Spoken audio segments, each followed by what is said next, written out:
Registration ఏవైతే తాత్కాలికంగా నిలిపివేశారో త్వరలో వాటిపై నిర్ణయం తీసుకుని 20 సంవత్సరాల పూర్తయిన డీకేటీ ల్యాండ్స్ని అమ్ముకోవడానికి గవర్నమెంట్ అతి త్వరలో నిర్ణయం తీసుకోబోతుంది. ఇప్పటికే ఫ్రీ హోల్డ్ చేసిన 9,50,000 ఎకరాల రివ్యూ చేయడం పూర్తయిందని రెవెన్యూ మంత్రి తెలియజేశారు. ఎటువంటి కంప్లైంట్స్ లేని భూములు ఫ్రీ హుడ్ చేయడానికి నిషేధిత జాబితా 22A నుంచి తొలగించడానికి ప్రభుత్వం పచ్చజెండా ఊపింది. చట్టం 1977కు సవరణ చట్టం అధ్యక్ష 35/2023 ద్వారా కొన్ని సవరణలు చేసింది అధ్యక్ష. ఈ సవరణ ప్రకారం అధ్యక్ష భూమిని అసైన్ చేసిన 20 ఏళ్ల తర్వాత నిజమైన అసైన్దారులు కానీ అతని చట్టబద్ధ వారసులు కానీ ఈ భూమిని వేరే వారికి అమ్ముకోవచ్చు, బదలాయించుకోవచ్చు. అధ్యక్ష,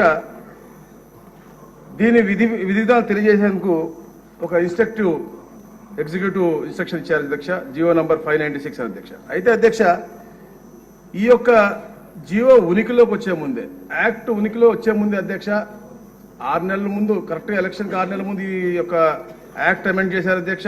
కానీ సంవత్సరాల ముందు నుంచి అధ్యక్ష ఏదైతే గత ప్రభుత్వం నాయకులు, అప్పుడు ఉన్నటువంటి వైసీపీ నాయకులందరూ కూడా పేద ప్రజలు ఎవరైతే ఎస్ఐనీలు ఉన్నారో వాళ్ళందరి దగ్గరికి భూముల మీదకి గద్దల్లాగా వాలిపోయి వాళ్ళని బెదిరించో, బామాలో లేకపోతే ఇతర ప్రెషర్స్ పెట్టి వాళ్ళ దగ్గర నుంచి లాక్కున్నారని కూడా మనకి చాలా పూర్తిగా వివరంగా అర్థమవుతుంది అధ్యక్ష. అయితే అధ్యక్ష, అధికారం అడ్డం పెట్టుకున్న అధ్యక్ష 20 ఏళ్లు పూర్తయిన అసైన్ భూములు ముఖ్యంగా అర్బన్ ప్రాంతాల్లో ఎక్కడెక్కడ ఉన్నాయో అవన్నీ కూడా తెలుసుకుని వాళ్ళు ముందుగానే లాక్కోవడం జరిగింది అధ్యక్ష. అయితే కొన్ని చోట్ల అధ్యక్ష అమ్మని వాళ్ళని మాత్రం బెదిరించి కూడా భూములు లాక్కున్నారని చెప్పేసి కూడా మనకు కంప్లైంట్ వస్తా ఉన్నాయి అధ్యక్ష. అలాగే అధ్యక్ష, ఈ కాకుండా అధ్యక్ష 20 ఏళ్లు నిండని అసైన్ భూములు, అసలు అసైన్ చేయని భూములు, ప్రభుత్వ భూములను కూడా ఫ్రీ హోల్డ్ చేసి వైసీపీ గద్దలు ఈ భూములని లాక్కునే పరిస్థితి మనకు తెలుస్తుంది. అది కూడా ముఖ్యంగా అధ్యక్ష ఏదైతే ట్యాంక్ పోరంబోక్ అధ్యక్ష, గతంలో ఎన్నో ప్రభుత్వాలు ట్యాంక్ పోరంబోకు దేని ఉపయోగాలకు ఇచ్చేవాళ్ళు అధ్యక్ష. కాకపోతే అది రెజ్యూమ్ గవర్నమెంట్ చేసుకోవాలి కానీ ఎట్టి పరిస్థితుల్లో కూడా ఫ్రీ హోల్డ్ చేయకూడదు అధ్యక్ష. కానీ గత ప్రభుత్వంలో అధ్యక్ష వీళ్ళు దాన్ని కూడా ఈ ఫ్రీ హోల్డ్ చేసిన పరిస్థితి అధ్యక్ష.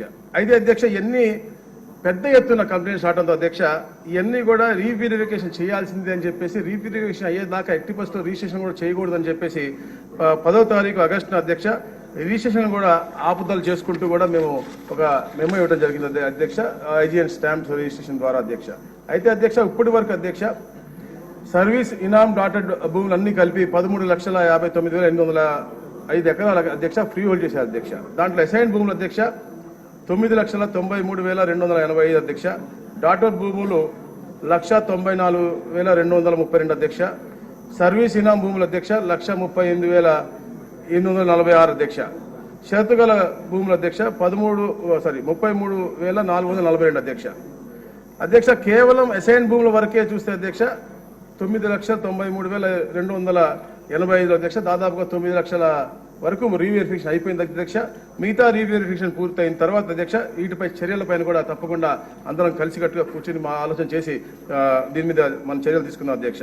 అలాగే అధ్యక్ష ఇంతకుముందు చెప్పినట్టుగా అధ్యక్ష ఏదైతే రిజిస్ట్రేషన్ అయిందో 25,275 ఎకరాల అధ్యక్ష, దాంట్లో 15,000 మందికి అమ్మకాలు జరిగినాయి అధ్యక్ష. దాంట్లో 7,537 ఎకరాలకు అన్లాఫుల్గా జరిగిందని చెప్పేసి కూడా తెలిసింది అధ్యక్ష. అధ్యక్ష ఏదైనా యాక్ట్ కానీ చట్టాలు కానీ రూల్స్ కానీ పెద్ద మనుషుల కోసం అధ్యక్ష, గత 5 సంవత్సరాలు ఉన్నటువంటి ముఖ్యమంత్రి ఒక క్రిమినల్ కాబట్టి అవన్నీ కూడా స్వలాభం కోసం ఆ చట్టాలని మార్చి యాక్ట్లను మార్చి వాళ్ళ అనువాయులు కేవలం వాళ్ళ అనువాయులు బాగుపడే విధంగా ఇవన్నీ కూడా మార్పు జరిగింది అధ్యక్ష.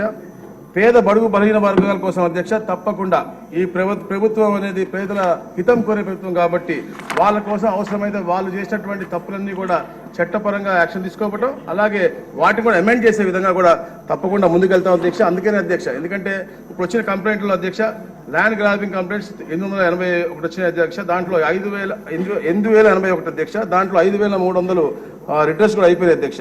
అందుకనే అధ్యక్ష ల్యాండ్ గ్రాబింగే 8,000 వచ్చినాయి కాబట్టి తప్పకుండా ఈ ప్రభుత్వం పేద ప్రజల భూములు కాపాడుతామని చెప్పి లక్ష్యంతో పనిచేస్తా ఉంది కాబట్టి ల్యాండ్ గ్రాబింగ్ యాక్ట్ కూడా తేబోతా ఉంది అధ్యక్ష. అది కూడా ఈ రోజే మనం మూవ్ కూడా చేస్తా ఉన్నాం అధ్యక్ష అసెంబ్లీలో. అలాగే అధ్యక్ష ఏదైతే 22A చెప్పారు 2019లో 22Aలో ఒక 1.90 crores ఎకరాలు ఉంటాయి అధ్యక్ష.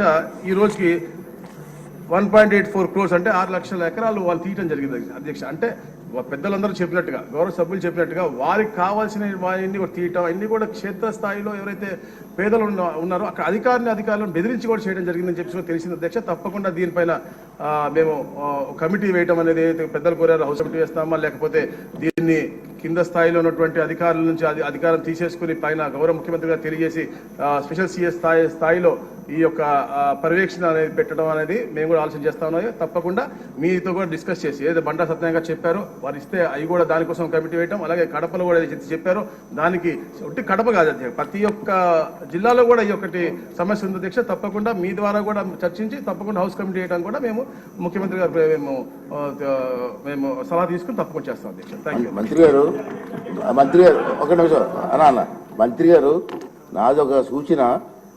నేను కూడా విశాఖపట్నం జిల్లా ప్రాంతానికి సంబంధించిన కాబట్టి సభ్యులు చెప్పిన దాంట్లో 100% వాస్తవం ఉంది, దాంట్లో అనుమానం లేదు, అందరికీ తెలిసిన విషయం. అంచేది మీరు డిలే చేయకుండా గవర్నమెంట్ నిర్ణయం బాబు గారితో మాట్లాడి నిర్ణయం తీసుకొని హౌస్ కమిటీ అనేయండి, లేదా సత్యనారాయణ గారు చెప్పినట్టు మంచి సిట్టింగ్ జడ్జి గారు ఎంక్వైరీ చేయండి, వాస్తవాలు తీసుకొచ్చి దీన్ని న్యాయం చేయడం కోసం ప్రయత్నం చేయండి. అందుకే అధ్యక్ష ల్యాండ్ గ్రాబింగ్ యాక్ట్ ఒకటి మూవ్ చేస్తా ఉన్నాం. అలాగే ఈ 22A కూడా డిలీషన్స్ కానీ ఎవరైనా యాడ్ చేయాలన్నా కూడా తప్పకుండా దాని యొక్క హక్కులను కూడా మార్చే విధంగా కూడా మేము గౌరవ ముఖ్యమంత్రి గారు చర్చిస్తా ఉన్నాం. Thank you.